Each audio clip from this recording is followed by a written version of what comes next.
Ah, good evening, Mr. Julius. Hi, brother Giovanni. How are you doing? Yeah, I'm good. How are you? I'm good. Good Yeah. evening, good afternoon, what is it?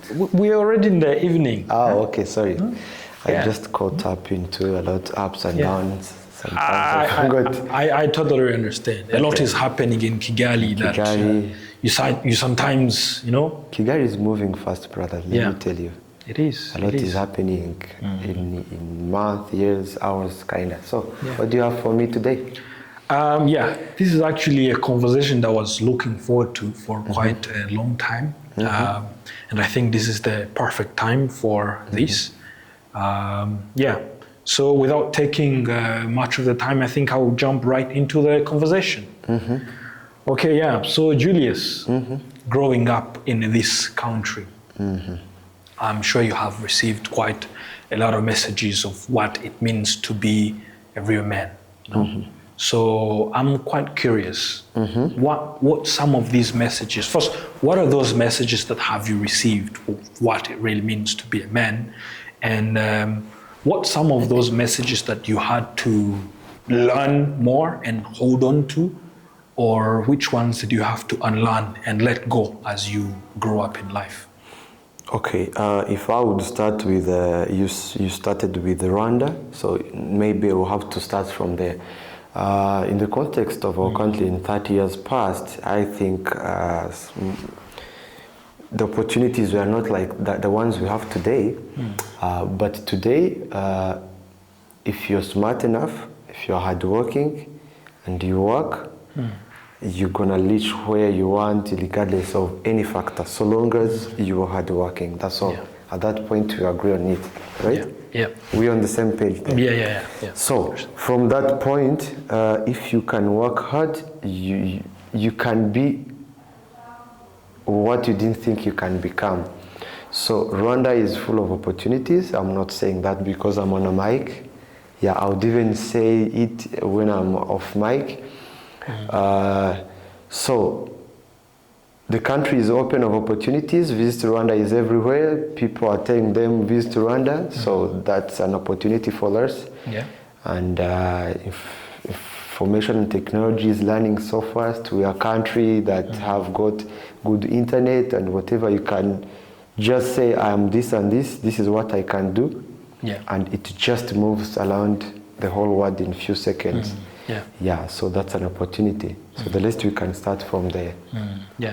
I've seen even Rwanda is very ready, perhaps than most countries of Africa, to adopt artificial intelligence in most of the systems that we have, the healthcare system, the innovation system, the agriculture, pretty much everything. And I think, that's one of the things that one needs to hold on to. So coming back to the question, being a man is defined through quite some different ways, but in our cultural context, at least from a few years back, growing up, there are some things that your dad used to say to you and say, to be a man, you have to do this, you have to walk this way, you have to talk this way, you have to be this strong, When something bad happens to you, you have to act this way, you don't have to cry, all of those things. So how was your childhood in that regard? Like you said, from my childhood, that's what, even regardless of my family, even everyone who was around was like, if a boy falls down, like, wake up, you're a man, don't cry, kinda. I don't want to say that I lost masculinity, but I would say that with time, when it keeps changing, more especially with this pressuring world, sometimes I would say it's not about being a man, it's about being you.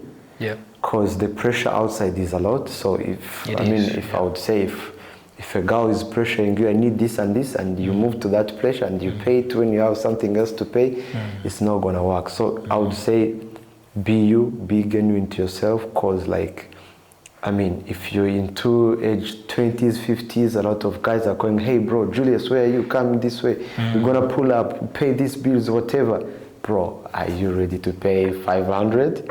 So that's what men expect it to be. So, but now it's more about of being who you are, be real to yourself, and of course we grew up being told work hard, whatever, do this. But to me, I don't work hard and work smart, because it's a bit changing. Because we were brought up to be like, be a man, bro. This Ella, what are you fighting with carrying heavy things? No, cool down, work smart. So yeah, that's what I would add on. I've heard a quote that from somewhere that since you brought up working smarter, not harder, I don't know. I don't remember very well where this is from. They say you cannot do the smart work until all the hard work has been done. You know, they say working smart comes with working hard. You know, that means let's say if you have 8 hours to complete something, to do something, maybe as an entrepreneur, you have some tasks to do today, you know, and you have 8 hours. And if 8 hours are finished when you're working hard, and then the work is not yet finished, that means you may try to find a way and work smart, perhaps passively, and try to get each of the work done, right? Yeah. So I think, to me, working smart beats everything. Like, if I would give you a small example, when I was starting into business, I was struggling with getting an office and whatever. If I was to meet someone who would say, hey, this and this, when is your right time? When can we meet? Meeting that person, I am paying coffee for that press. Meeting that person, I'm going to pay my transport and whatever, even time to go there and time to come back. But today, I would give an example. If you were a young man still struggling with basic financial whatever, I mean, instead of asking someone, can we meet, whatever, I mean, like, you can do something online, online call, whatever. For me, when I was starting, I paid like 5 months for the office for the beginning. But now, instead of paying that, if maybe I have a house of this much, why not upgrading? I be in a good house, then I pick one room, I make it good finishing and whatever, then from there, that's my office. Then I do all those online calls there instead of moving here and whatever. That's a very smart move right there. Yeah. All right, so I'm also concerned, again, now I really want this conversation to be about young men. And these young men, the pressure that's on young men in Rwanda is most of it, I mean, from the parents, from the society, from the school, the professors that expects good grades and perhaps good performance from them. But the most kicking pressure is the pressure to be successful at an early age, at a young age, you know? There are some statements that if you cannot get rich below the age of 30, then it's going to be really, really hard to get rich beyond that age. So how do you think young men should navigate this pressure? Because, you know, this pressure can either build them or it can destroy them. So how do you think? Like, I would give a small example about myself. Maybe it would not apply to some other areas, but for my personal context. So when I stepped out of university, so from the podcast, from whatever, YouTube and whatever, people say, hey, you cannot be lit when you're working for yourself. I mean, for someone else, start your own business, bro. You know what happened?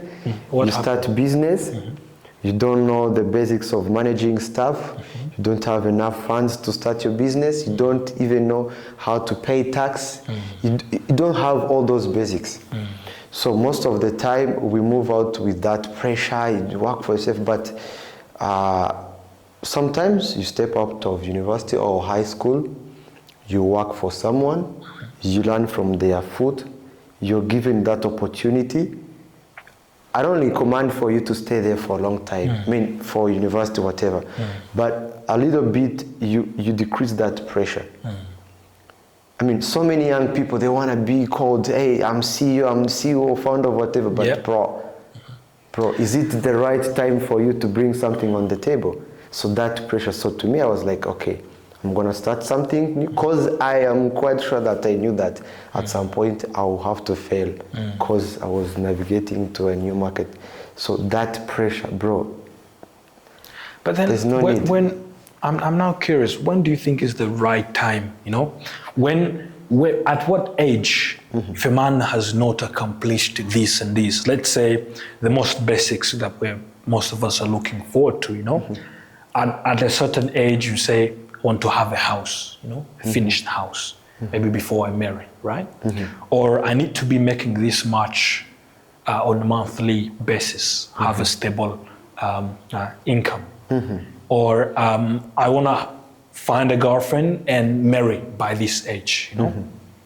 So at what age that if a man has not accomplished any of that he's looking for to accomplishing, can you say that it's too late? Is it the age of 28? Is it 30? Is it 35? So what hope? Bro, for me, I wouldn't say that there is a certain limit of age. No. Every time, whenever you do what you have to do, you work smart, connect around right people, bro, anytime, at any stage, you can be successful. Because I would say, like, let me give an example. For me nowadays, I'm more into tech, whatever, digital marketing. So for us, you can wake up in the morning, you go on Instagram, you go on Twitter, you go on whatever. You make 2,000, 3,000, 4,000 per month. That's an example. But when it comes to someone who is into agriculture, bro, you started fish and whatever, poultry, sometimes it might take longer for you to get that money. Or if you are investing into any other business. So it has something to do not only with the age, you know, the career you're into, the people you surround you, because sometimes you're into this business or into this whatever. Maybe you find yourself, you are in a long career. Because like for me, I've tried like 3 careers to be where I am today. I said, no, I do this, no way. Let me leave this, it's not mine. Because like when I stepped out of university, I had like 30 ideas. After 1 year, 20 ideas. Now today I have like on my table, at my age, I can't do more than 2-3 things. 2 to 3 things. So I wouldn't say that there is a certain age one would be desperate to be, I'm not going to be any age. Because take an example of yourself, you know your colleagues who had good grades, who were still struggling with basics, whatever. So anytime. So I think the message that you're giving to the young men at home who are perhaps listening to us is that so at any age they can be successful, not necessarily in their teenhood, not necessarily in their 20s. They can accomplish whatever is their dream, even at the age of 30, even at the age of 40. So that means having that mindset, yes, it can kind of neutralize the pressure, and neutralizing the pressure, that means they learn to give time to everything, whatever that they're doing. They start small, they be consistent, and eventually, alongside trusting the process, eventually they will accomplish their dreams. So that's what you're trying to. Yeah. Okay. So. But again, something I would add about young people. Maybe I don't know if I'm still young, but what I know from what the government of Rwanda called youth, are moving out. That's all. So what so many young people they face is this: they compare themselves to someone else to measure their success, which doesn't really work. To me, like Julius, I myself, it's Julius of 2026 versus Julius of 2025. If I'm moving backwards, then it's an issue. If 2023, I was this guy who was struggling with this. Now I am this guy who maybe have on the list 20, 30 people monthly who are going to survive on me. Now good. In 2077, if I have 60 people who can survive on me monthly, that's me. So it's me versus yesterday. No comparing with anyone else. Never. Very well said. Okay. So the next question, I think I'm going to go quite contrary to that, but I want to ask you, amidst this pressure and societal expectations, one of the worries that the young men have is also about their relationships, not just with their family, but they're also looking forward to making families very soon. So, and in Rwanda, the age of 20, 25, it's a typical age to find a girlfriend, because most of them are in college. And then perhaps by the age of 28 or something, and then you marry the woman, and then you have a family. But then amidst this navigation of relationships with your significant other or your family, there could be men could sometimes they don't understand how they can navigate these relationships in terms of respecting women. Like, how is the ideal way? What's the ideal way that a young man can give respect to this woman? How can they demonstrate this respectful behavior? How can they maintain this respectful environment, whether at school, in the university where they have women as their classmates and everything? How do you think they should go about respecting women? I would say it varies when it comes to relationship and whatever. There is no relationship, formula, but I will give personal suggestion on it. So the best way for me to respect a woman at her age and your age and whatever is just respecting her future and respecting her time to me. I would say it in this way. To me, I think that a girl's life starts at 23 something. A girl can chase her future and whatever from 23, 24 kinda. But for a man, most especially in the context of our African society and whatever, our life starts most of the time at 28. So bro, I know relationship. If you're broke, bro, why don't you start to work on your future? Bro, I know what it feels like to be into a broke relationship. When you're broke into relationship, it affects you personally, because there is a lot you're expected to provide like a man, and again there's someone else, you're wasting their time. So I would say it in that way. All right, so that means if you respect a woman's time and even their mental, whatever, you don't give false promises. So whatever the interaction that you have with a woman, either as a friend or as a colleague or as a girlfriend, so that should revolve around respecting them as a person. So their psyche, their time, and by extension, their dignity, So I think that's the right attitude that the young men should walk around with, especially in Kigali.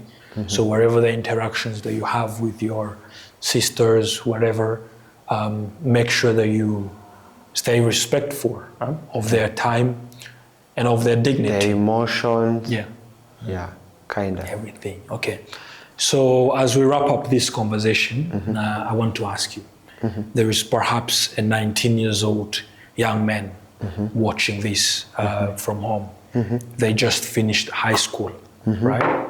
And the sense of becoming a man finally is here, his dad is no longer concerned, is no longer pressuring him to have good grades, you know. They're no longer following up on his phone constantly. They're kind of now trying to let him navigate life on his own, right? He's no longer having curfews. He's just allowed to walk around Kigali and go home whenever he wants. And pretty much the university is going to be around soon, right? The pressure is going to be, you know, stronger and stronger. The struggle to have this identity as, you know, as this and this, the career is around the corner, the relationships and everything. So what message do you have to these young men in Kigali, wherever in this country? So if you brought in Kigali, bro, and I know Kigali is moving very fast, the very first message is there is no free lunch. There is no? Free lunch. So, bro, the only option this young man watching me have got is to work hard and smart. Work hard and smart. Because like me, I mean, let me give you an example. Can you count how many times today, here in Rwanda we call it Tugukana Kanyenyeri, tapping pay? I mean, I'm quite sure like today it's not even minimum than 3 times. You just had to pay something. Yeah. Is it more than little? And most likely you did not receive any money. You just paid. You just paid. So imagine if today, like me personally, today I might have made like not below than 10 payments per day. That is waiting for you, my brother. So the only option you have is to work hard. So the old version, because today we are in 2026, I would not give the same advice that my brothers gave me when I was in high school, because a lot have changed.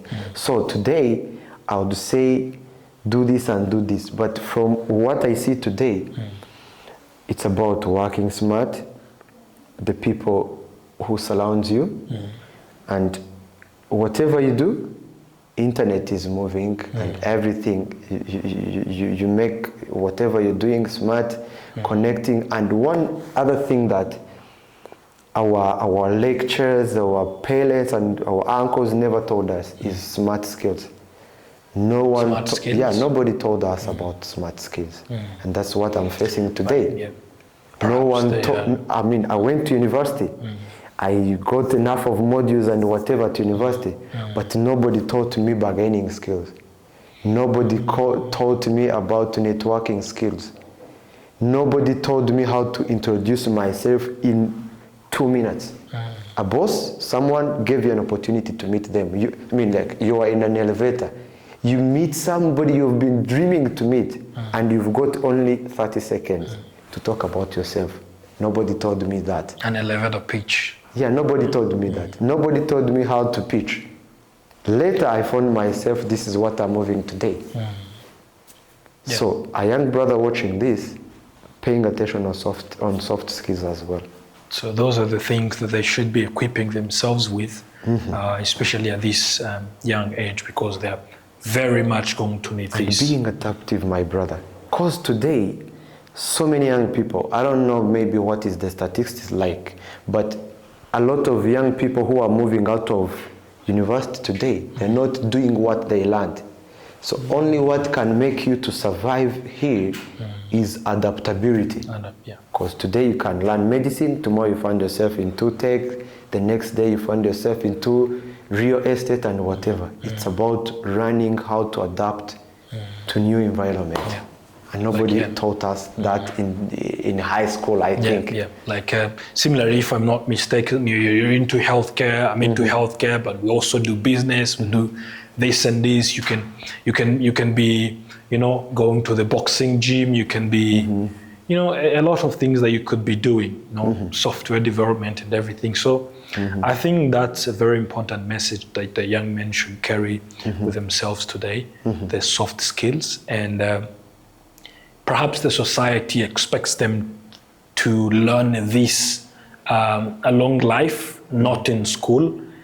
So what they say, life will teach you this. But obviously, life is not going to teach you pitching unless you actually practice or find somewhere to learn those fundamentals. Yeah, so I think this is very, very important to the young men. So thank you so much for watching this. If you're a young man in Rwanda, I really hope you get to find the meaning in this conversation and tune in for the next. Thank you very much. Thank you for having me, brother. Yeah, thank you.